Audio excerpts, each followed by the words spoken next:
Podríamos hacer un resumen de lo que hemos estado viendo. Empezamos con Mateo 24, Claro, creo yo. hemos comenzado con Mateo 24,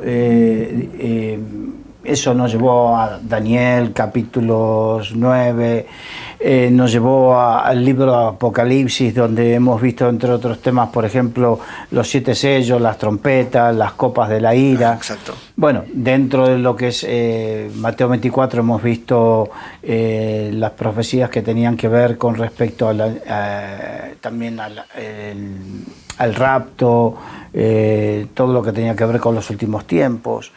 Pero en el capítulo 25, el Señor acerca de lo... hasta ese momento era respuesta... Mateo 24 era respuestas a 3 preguntas que le hicieron sus discípulos. En Mateo 25 hay un corte y es como que el Señor dice, bueno, hasta aquí lo que ustedes querían saber. Ahora viene lo que yo espero de ustedes. Sí. ¿No? Y por consiguiente, ¿qué espera de todos nosotros, que somos la iglesia del Señor? Entonces, hemos visto en Mateo 25 la parábola de las 10 vírgenes y hemos visto la parábola de los talentos. Y hoy nos toca la enseñanza acerca del juicio de las naciones. Así que, si puedes, porque leer el Mateo 25, el versículo 31 al 46. Cuando el Hijo del Hombre venga en su gloria y todos los santos ángeles con él, entonces se sentará en su trono de gloria y serán reunidas delante de él todas las naciones y apartarán los unos de los otros, como aparta el pastor las ovejas de los cabritos, y pondrá las ovejas a su derecha y los cabritos a su izquierda. Entonces el rey dirá a los de su derecha: venid, benditos de mi Padre, heredad el reino preparado para vosotros desde la fundación del mundo. Porque tuve hambre y me disteis de comer, tuve sed y me disteis de beber, fui forastero y me recogisteis, estuve desnudo y me cubristeis, enfermo y me visitasteis, en la cárcel y venisteis a mí. Entonces los justos le responderán diciendo: Señor, ¿cuándo te vimos hambriento y te sustentamos, o sediento y te dimos de beber? ¿Y cuándo te vimos forastero y te recogimos, o desnudo y te cubrimos? ¿O cuándo te vimos enfermo o en la cárcel y venimos a ti? Y respondiendo el rey les dirá: de cierto os digo que en cuanto lo hicisteis a uno de estos mis hermanos más pequeños, a mí lo hicisteis.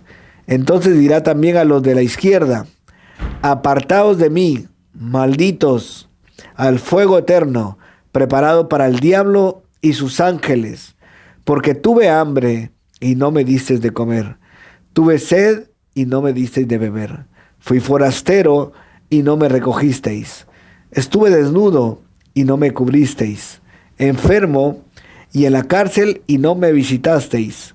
Entonces también ellos le responderán diciendo: Señor, ¿cuándo te vimos hambriento, sediento, forastero, desnudo, enfermo o en la cárcel y no te servimos?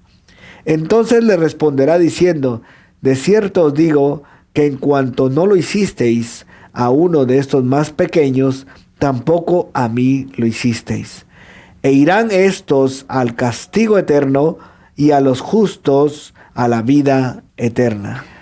Bien, al llegar aquí, esto es el final del capítulo 25 del Evangelio de Mateo, Mateo cierra presentando una parábola que se llama el juicio de las naciones porque nos presenta precisamente que el Señor juzgará. Recordemos que Dios no va a juzgar, sino que todo juicio le fue entregado al Hijo. Esta parábola es conocida también como la parábola de las ovejas y de los cabritos, ¿no? Que habla de que pondrá las ovejas de un lado y los cabritos del otro. Y nos presenta una visión, una perspectiva profética que nos habla no solo del juicio de las naciones, sino nos anuncia el juicio que el mismo Mesías o el Cristo va a traer sobre todos los hombres. También nos muestra no solo el castigo eterno que espera a los malvados, por otra parte también nos enseña que Dios va a reconocer y valorar las obras de justicia. Recordemos que somos salvos por fe, no por obras, pero que la fe nos lleva a tener obras, ¿no? Entonces Dios va a juzgar esas obras de justicia que su pueblo realice. Entonces aquí nos caben dos preguntas para hacer. ¿Dónde y cuándo? O cuándo y dónde, es lo mismo. El orden es indiferente. La palabra cuándo es un adverbio de tiempo que nos marca el momento histórico donde va a acontecer estos hechos. Estos serán cuando venga el Hijo, dice, cuando venga el Hijo del Hombre en su gloria y todos los santos ángeles con él a sentarse en el trono de gloria. Aquí nos marca el tiempo. Y la expresión del Hijo del Hombre es un título mesiánico que fue dado únicamente al Mesías, o sea, a Jesús el Cristo, el ungido de Dios. No hay nadie en la historia de la humanidad que le pueda caber ese traje, ese título, sí. Ese título de Hijo de Dios. Digamos que algún día podremos ver, es un trabajo arduo, pero podremos estudiar las profecías mesiánicas que solamente pudieron haberse cumplido en Jesucristo. No en ningún otro, ninguna otra persona a través de la historia de la humanidad. Pero permíteme que te lea en Daniel capítulo 7, versículos 13 y 14, dice: miraba yo en la visión de la noche, y aquí con las nubes del cielo venía uno como un hijo de hombre que vino hasta el anciano de días, y le hicieron acercarse delante de él, y le fue dado dominio, gloria y reino para que todos los pueblos, naciones y lenguas le sirvieran. Su dominio es dominio eterno que nunca pasará, y su reino uno que no será destruido. Ahora, podemos encontrar similitudes entre la parábola que estábamos estudiando, la que tiene que ver con el juicio de las naciones, y este pasaje bíblico del profeta Daniel. Hay un paralelismo, hay similitudes. Recordemos que está por un lado el libro del Apocalipsis, y después hay muchos que hablan del Apocalipsis de Daniel, ¿no? Porque tiene que ver, la palabra Apocalipsis significa revelación, como que Daniel trae una revelación de algo que ha de acontecer, y Jesucristo aquí es como que corrobora esa revelación, dando una que es muy, muy parecida. Ahora, en primer lugar, la venida del Señor en toda gloria en Daniel, se nos dice que el Mesías viene en las nubes del cielo, y con esta parábola de Mateo 25, viene en gloria siendo acompañado de ángeles. ¿Te das cuenta, no? La similitud. En segundo lugar, de acuerdo al profeta Daniel, el Señor vendrá a establecer su dominio, gloria y reino, mientras que Mateo dice que vendrá a establecer su trono en gloria. Similitud. Y la tercera de estas similitudes, el profeta Daniel dice que su reino se establecerá para que todas las naciones y lenguas le sirvan, mientras que Mateo afirma que dice que delante de él todas las naciones serán reunidas. La tercera similitud. Por eso de esta forma podemos ver que cuando el Señor regrese, su venida será con toda gloria, sus ángeles lo acompañarán y establecerá su trono. Por tanto, la Biblia nos dice que Dios Padre entregó todo juicio a Jesucristo. Juan 5:22 dice: porque el Padre a nadie juzga, sino que todo el juicio dio al Hijo. Entonces, ahora, para seguir con el tema, tenemos que volver al momento y al sitio físico donde van a ocurrir estos hechos. Y según lo que hemos aprendido de la Biblia, se da durante el inicio del periodo conocido como el milenio. ¿Te acuerdas que no hemos querido hablar del milenio cuando hablamos de... No lo hablamos. En Mateo 24 ni Apocalipsis. Bueno, ahora vamos a hablar brevemente.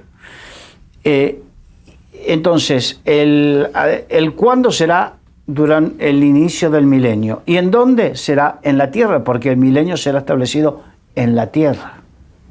Correcto, lo dice su palabra. Ahí tenemos la respuesta. No sé si puedes leer Ezequiel 37, versículos 21 al 27, por favor.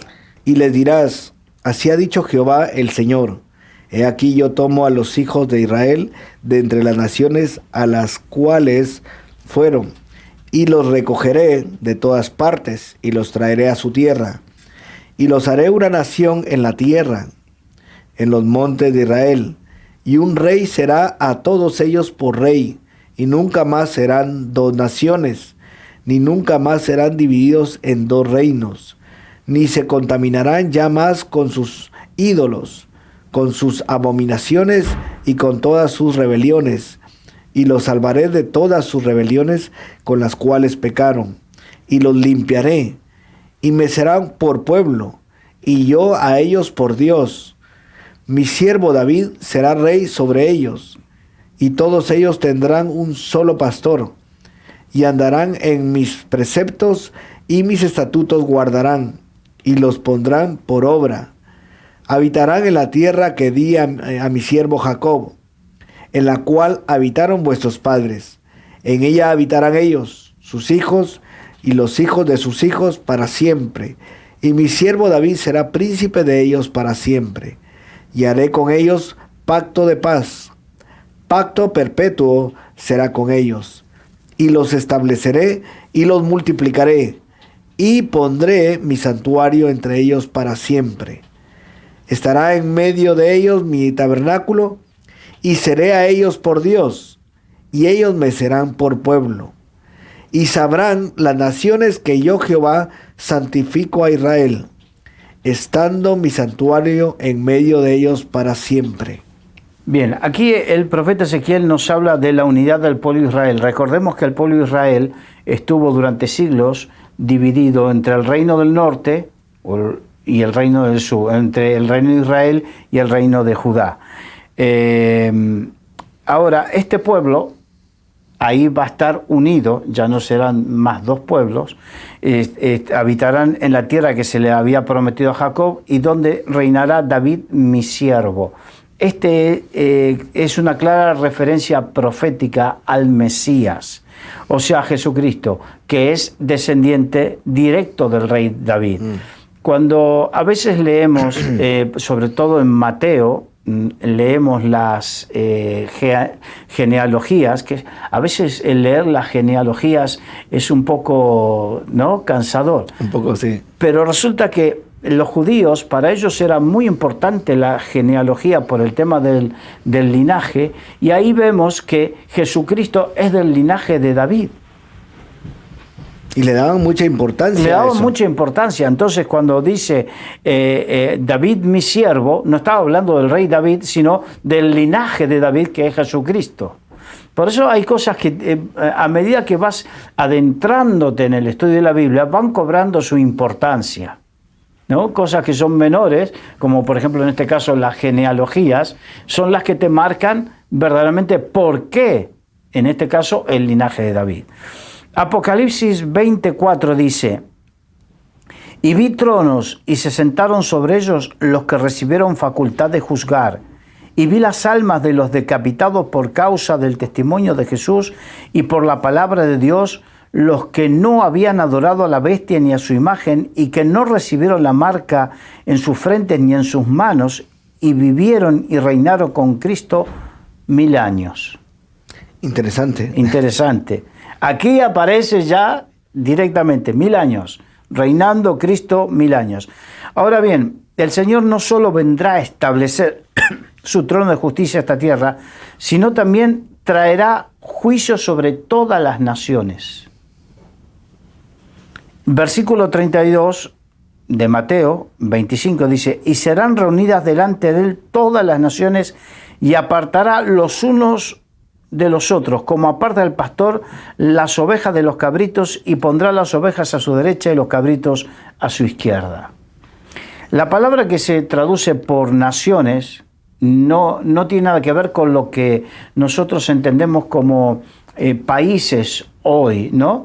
Viste que, a ver, no digo que esté mal, lo que voy a decir, por favor, no digo que esté mal, que en sociedades multiculturales, como por ejemplo en España, las iglesias, sobre todo las multiculturales, suelen tener las banderas representativas de todas las naciones de donde provienen miembros de la iglesia generalmente, o donde están, y la gente ora por las banderas en representación de orar por las iglesias, por esos países. Las diferentes naciones. Las diferentes naciones, que hoy por hoy están constituidas como tal. A través de la historia fueron mutando, cambiando. Pero quiero decirte, y no estoy criticando que se haga eso, no está mal, no digo que esté mal, simplemente que muchas veces cuando dice naciones nos lleva el pensamiento a las naciones modernas actuales, y no es así, porque la palabra que se traduce por naciones es la palabra, en el griego original es la palabra étimos, y de ahí viene etnia, ¿no? Y se puede traducir por naciones, paganos o pueblos. Los judíos utilizaban esta palabra para referirse a cualquier pueblo no judío. Cuando hablaban de cualquier otro pueblo que no sea el suyo, hablaban ellos lo decían hebreo, pero cuando no nos tenemos que olvidar que se helenizó mucho todo, incluso la cultura, entonces la palabra era étimos. Y aquí el Señor usa una figura literaria que es un contraste entre la naturaleza de los justos y los injustos. A los injustos los llama cabritos y a los justos les llama ovejas. Y justo hay una diferencia de temperamento entre unos y otros, ¿no? Sí. Las ovejas son más dóciles, más mansas, los cabritos no. No sé por qué, pero bueno. La cuestión es que utiliza esto para que podamos tener una diferencia. Y con esto nos muestra la diferencia que el Señor, una clara diferencia que el Señor va a hacer entre unos y otros en cuanto a honra y deshonra. Y solamente hay dos grupos, no hay más. Dos grupos, exacto. No hay una tercera vía. No. Por estos versículos también podemos entender que el día del Señor hará diferencia entre el justo y el injusto, entre el santo y el impío, entre la oveja y el cabrito, lo cual nos recuerda a Malaquías. ¿Te acuerdas? Malaquías capítulo 3, versículos 17 y 18. Si lo tienes ahí, por favor, porque esto es muy complementario. Recordemos que hay un principio bíblico que la Biblia se corrobora o se explica a sí misma o se confirma a sí misma. Malaquías capítulo 3. Versículos 17 y 18. Y serán para mí especial tesoro, ha dicho Jehová de los ejércitos, en el día en que yo actúe, y los perdonaré como el hombre que perdona a su hijo que le sirve. Entonces os volveréis y discerniréis la diferencia entre el justo y el malo, entre el que sirve a Dios y el que no le sirve. Entonces, aquí es verdad que el carácter de Dios es que ama a todos por igual, pero también va a saber responder con justicia a la diferencia de respuesta de cada uno, de las ovejas y de los cabritos.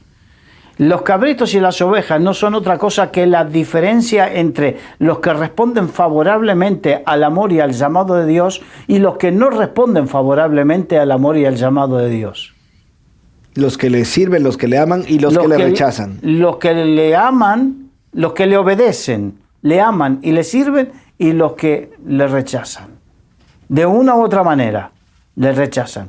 Entonces, hay mucha gente que dice, no, Dios es bueno, Dios no hace diferencia. Sí, que Dios es bueno. Hasta ahí estamos de acuerdo. Dios ama a todos por igual. Hasta ahí estamos de acuerdo. Dios bendice a todos por igual. Bueno, ya empezamos a... Pero que en el momento en que juzgue, va a juzgar de diferente manera y va a ser diferencia entre unos y otros. Si hay alguno que se ofende, vean Malaquías capítulo 3, versículos 17 y 18 y arranca las hojas de tu Biblia. porque aquí lo dice. Está claro. Aquí lo dice. Y ya lo había dicho antes, en otros versículos que habíamos visto, pero Dios sí que va a hacer y va a manifestar diferencia entre unos y otros, entre los cabritos y las ovejas. Es parte de su justicia, Dios es justo. Exacto. Es parte de su justicia.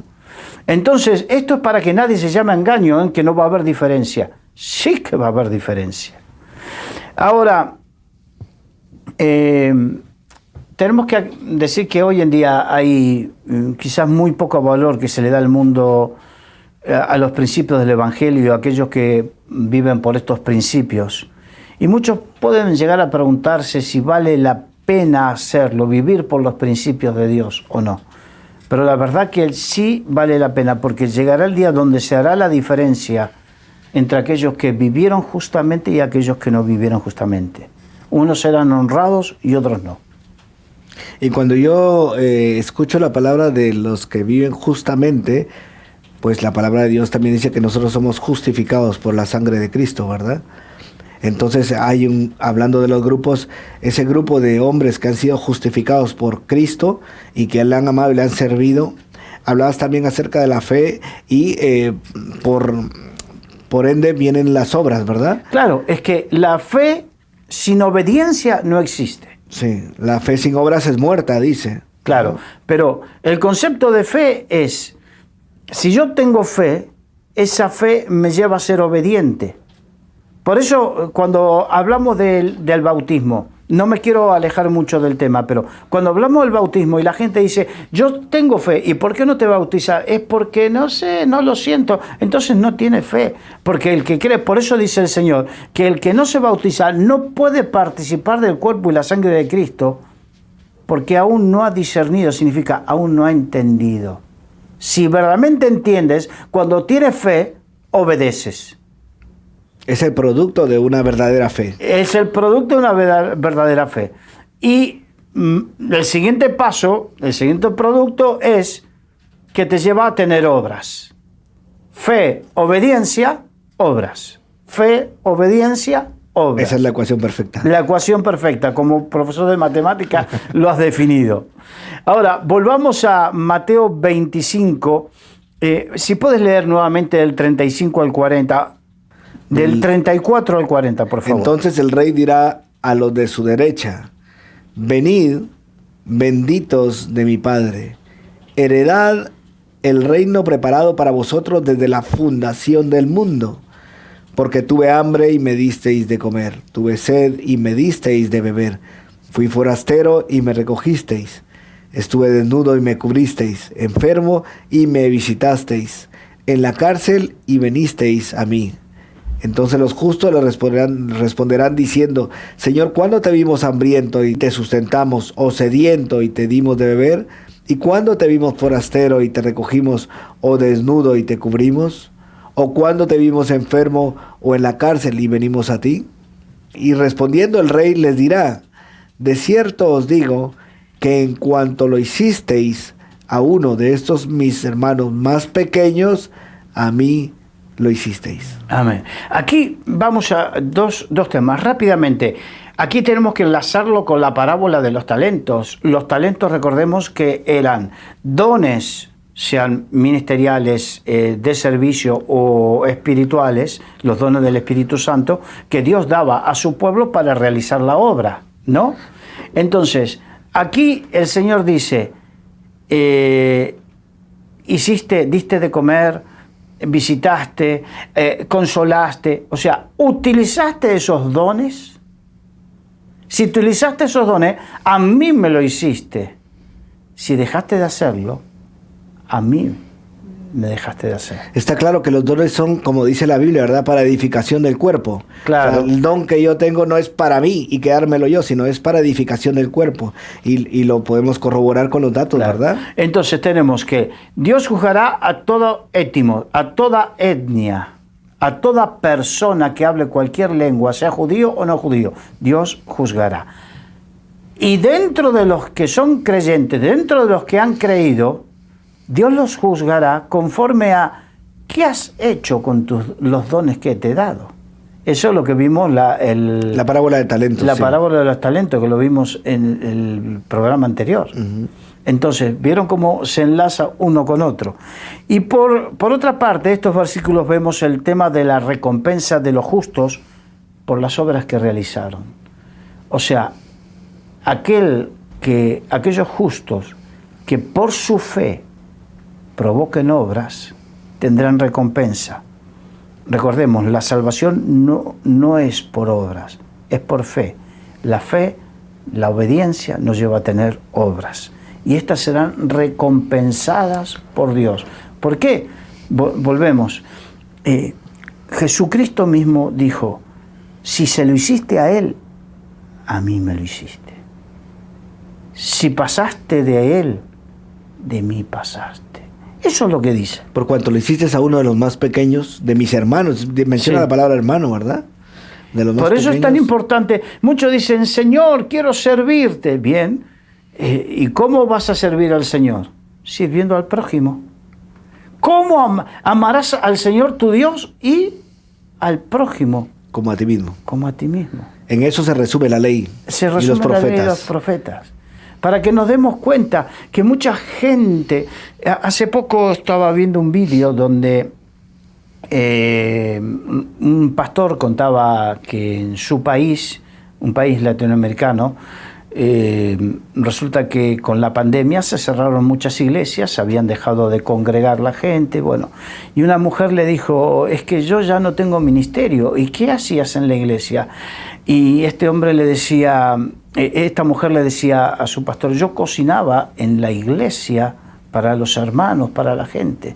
Y dice, ¿y no tienes vecinos que con esta pandemia necesiten que les cocines? ¿No tienes gente necesitada a la cual le puedas cocinar para ellos?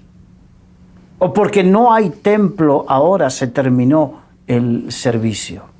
Qué palabra de sabiduría, ¿no? Muy claro, sí. Muy claro. ¿Quieres servir a Dios? Tienes un púlpito en cada cama de hospital. Tienes en cada esquina. Tienes con cada necesitado. Tienes con los bienes que Dios te dio la posibilidad de honrar a Dios y bendecir a tu prójimo. Porque dice, el que tiene dos túnicas, que dé una. Que de una. O sea, que ¿de qué vale tener acumulación de cosas y no honramos y servimos a Dios con aquello que ya Dios nos dio?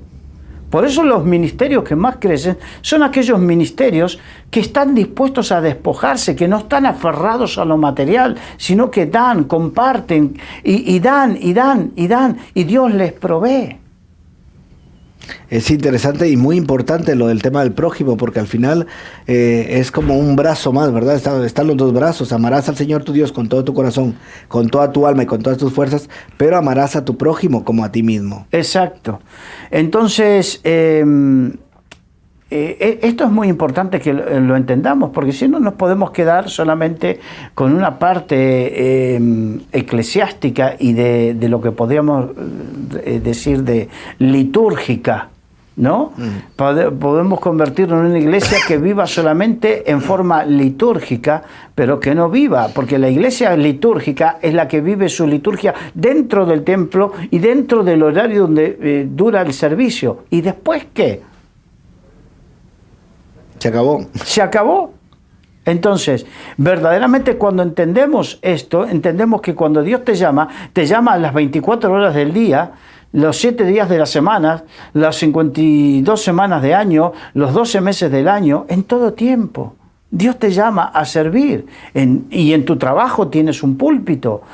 Seguramente al lado tuyo hay una persona que en algún momento necesitará que le testifiques, que ores por él, que le compartas de lo que tú tienes. Seguramente tu vecino o alguien necesita que tú seas luz allí donde está. Y el Señor dice, por cuanto lo hiciste con ese mi pequeñito, A mí me lo hiciste. a mí me lo hiciste. Y muchos dirán, Señor, no tuve oportunidad de servirte. Yo estaba allí con Él. Por cuanto no se lo hiciste a Él, no me lo hiciste a mí. Ese será el juicio para la iglesia. Y me llama la atención cómo los justos contestan a Dios, ¿verdad? Y le dicen, pero ¿en cuándo te dimos de beber o cuándo te visitamos? Ellos están diciendo, ¿cuándo? Y entonces ya Dios les contesta, por cuanto lo hiciste a uno de los pequeños. Entonces ellos visitaron, ellos estuvieron, ellos dieron, ellos tuvieron esa oportunidad. Y yo siempre lo menciono de esta manera, es un privilegio poder bendecir a otros. Tú lo has mencionado antes y me llama la atención porque creo que es algo bastante esencial en esto. Tenemos personas siempre alrededor. O sea, donde estamos ubicados hay vecinos, hay personas alrededor que están a veces con necesidad y tenemos... por supuesto, si tengo fe en el Señor, me empuja a esa obra, al poder servir a los demás y poder servir y cubrir esa necesidad que tienen las personas que están a mi alrededor. Exacto. Y todo eso tiene su recompensa de parte de Dios. Mira, el versículo 41 dice, entonces el rey, cuando habla del rey con mayúscula, está hablando del Señor, dirá a los de su derecha, venid. ¿Quiénes eran los de su derecha? Las ovejas. Las ovejitas. Venid benditos de mi Padre, heredad del reino preparado para vosotros desde la fundación del mundo. ¿Desde cuándo está preparado? Imagínate. Ahora Jesús los llama benditos de su Padre y los invita a heredar el reino celestial que ya había sido preparado desde antes de la fundación del mundo, lo cual esto nos habla de que la salvación es un aspecto decidido por Dios en la eternidad. O sea, desde antes que este mundo fuese creado. Y a estos elegidos les elogia las buenas obras que realizaron. Porque en el versículo 42 dice, porque tuve hambre y me disteis de comer. Tuve sed y me disteis de beber. Fui forastero y me recogisteis, estuve desnudo y me cubristeis, enfermo y me visitasteis en la cárcel y vinisteis a mí.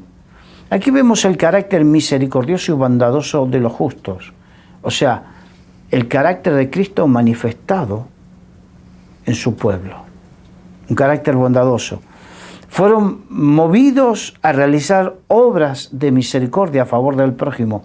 ¿Te suena algo esto a la parábola de la historia del buen samaritano? Ah, sí. ¿Te suena?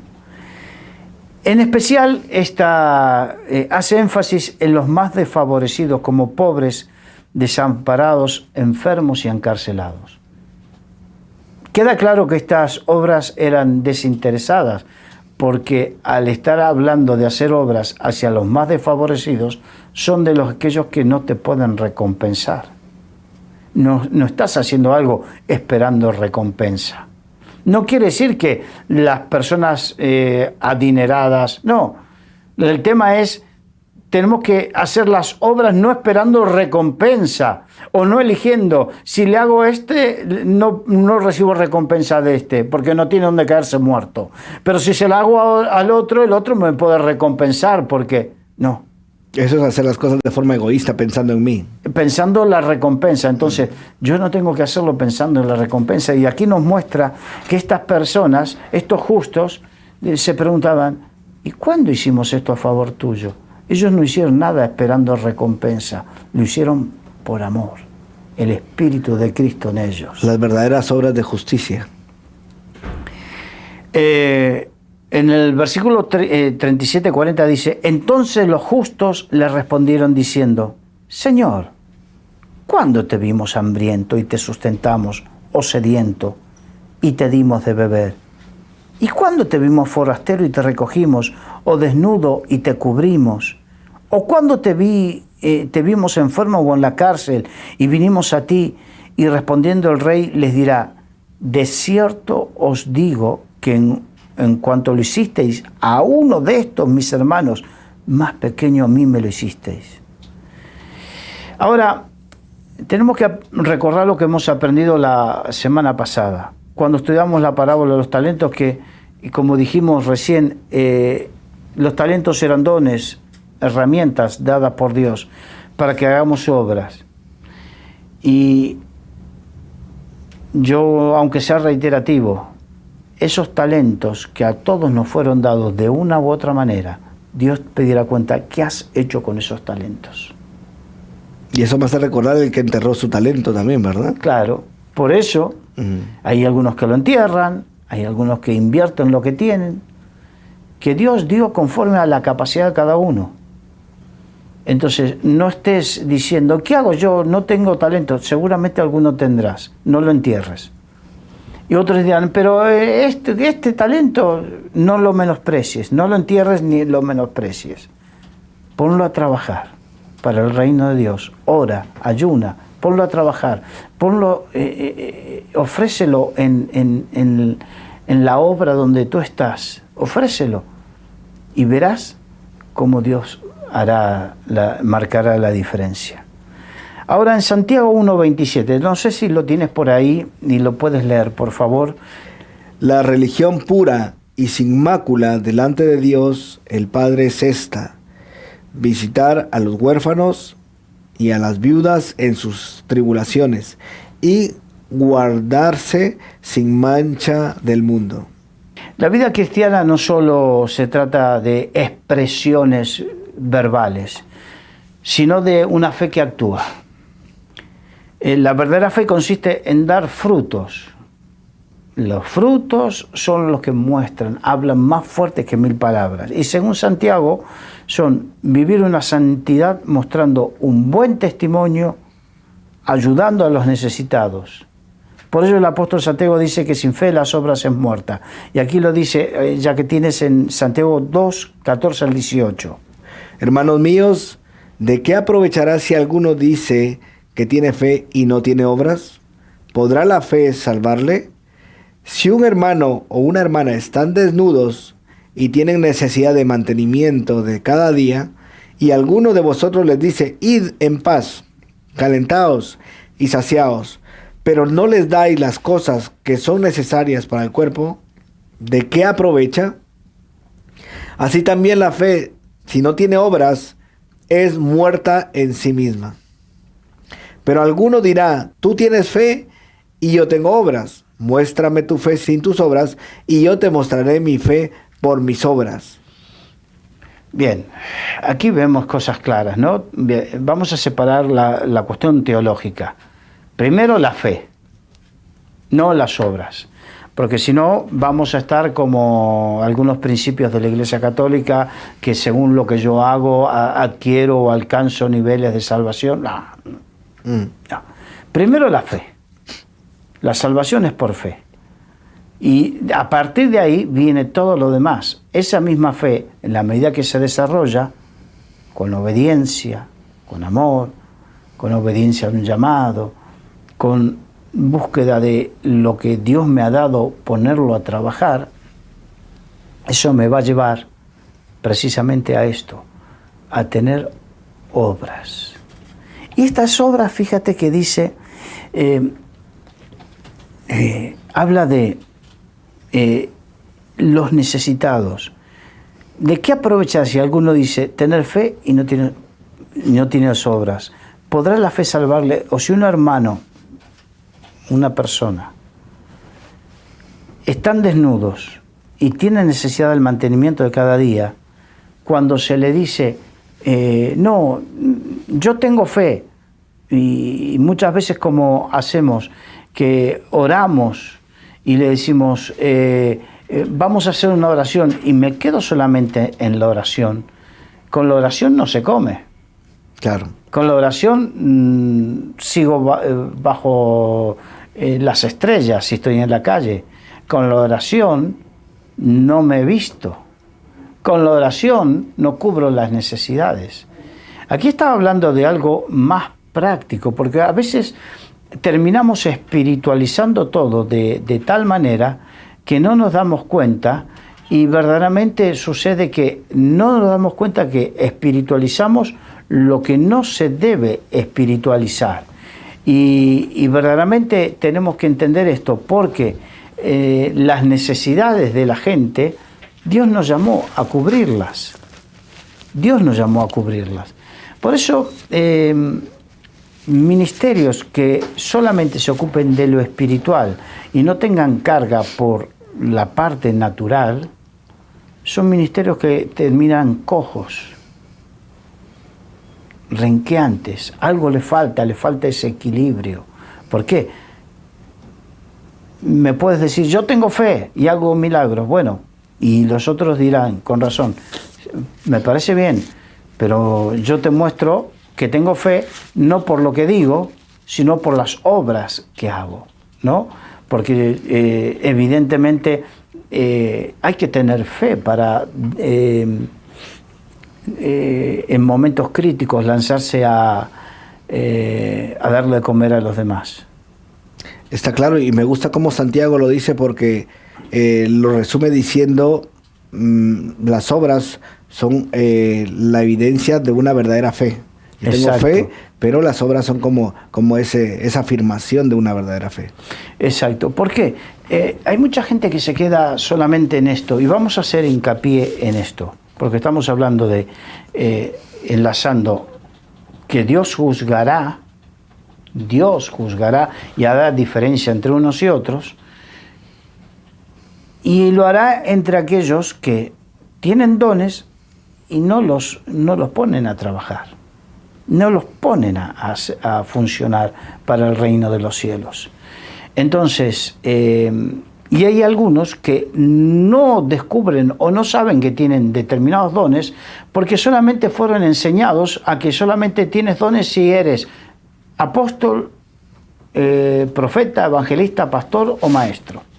Que solamente tienes dones si se manifiestan los dones del Espíritu Santo en tu vida. Y los otros dones, que son los que tienen que ver con el servicio, con el diaconado, porque los diáconos hoy en día, en la mayoría de las iglesias, en la mayoría de los ministerios, los diáconos tienen que ver con una función más ceremonial. Pero en aquel momento, la iglesia primitiva, los diáconos, no tenían ninguna función ceremonial, tenían una función de trabajo manual, que era servir la mesa de las viudas. Sí, esos fueron los primeros diáconos que escogieron. Esos fueron los primeros Esteban diáconos. fue uno de los primeros Exacto. diáconos. Entonces tenemos que ver con el diaconado o el espíritu de servicio. Yo conocí gente que Dios le dio un talento tremendo para los negocios. Y de repente ellos hacían negocios y daban sus ofrendas y sus diezmos. Y nada más. Y vivían para ellos. Pero también conocí empresarios que también tenían tremendos talentos para los negocios, a los cuales ellos no daban sus ofrendas y sus diezmos, daban un porcentaje de las ganancias brutas de su empresa para el reino de los cielos. Y sabían que su ministerio era que su empresa generase las riquezas con las cuales se financiase todo esto. Entonces, hay gente que tiene ese talento, hay gente que tiene el talento para consolar, el talento para ocuparse de los demás, saber ver la necesidad de los demás. Es un problema cuando no sabemos ver la necesidad, la física, natural y también la espiritual. Entonces, cuando verdaderamente estamos llenos de fe y llenos del Señor, Él nos va a hacer sentir y ver su necesidad.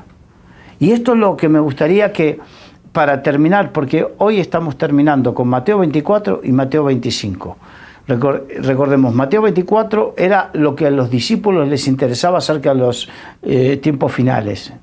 En Mateo 25 es acerca de lo que el Señor le interesaba que sepa su iglesia, qué es lo que Él espera de su iglesia. Entonces, es bonito saber de escatología, es muy bonito saber acerca de todo eso, pero el Señor dice aquí que Él va a pedir cuenta no por cuánta escatología sepas, sino de lo que de lo que estás haciendo con aquellos dones que Él te ha dado. ¿Te has preocupado en descubrirlo, esos talentos? ¿Te has preocupado en saber cuáles son? ¿Te has preocupado en ponerlos en funcionamiento? ¿Te has preocupado? ¿Has sido obediente? cuando tu pastor en tu congregación te ha llamado y te ha dicho, hermanito, yo siento que tú puedes hacer esto, y tú dijiste, no, eso no es para mí, pastor, ¿no crees que era de parte de Dios que estaba queriendo que esos dones salgan a la luz? Y en esos precisos momentos a veces lo pasamos por encima, como que no le damos la importancia que realmente merece, porque es una oportunidad que Dios nos está dando para empezar a producir los dones y talentos que Dios nos da. Y para empezar a fructificar, que verdaderamente, por eso viene todo enlazado. No es que las vírgenes prudentes son las que terminarán conociendo sus talentos y son las que pondrán a trabajar sus talentos y son las que verdaderamente serán las ovejitas y no las cabritas. O sea, viene todo enlazado. Sí. Entonces, si bien son tres cosas que nos enseñan tres cosas diferentes, pero vemos que es una misma línea argumental donde el Señor nos muestra que hay unos y otros, y está en nuestra decisión en saber a cuál quiero pertenecer, si a los unos o a los otros, si a las prudentes o a las insensatas, si a las ovejitas o a las cabritas, si a aquellos que ponen los dones y talentos a producir o a aquellos que lo entierran. Está muy claro, ¿verdad? Eso al final te lleva a Mateo capítulo 7, recuerdo yo, donde te habla acerca de dos caminos, el ancho y el estrecho, ¿verdad? Porque he puesto delante de ti para que escojáis. Están delante de cada uno. Exacto. Y vamos a terminar, porque ya quedan pocos minutos y ya estamos terminando con este tema.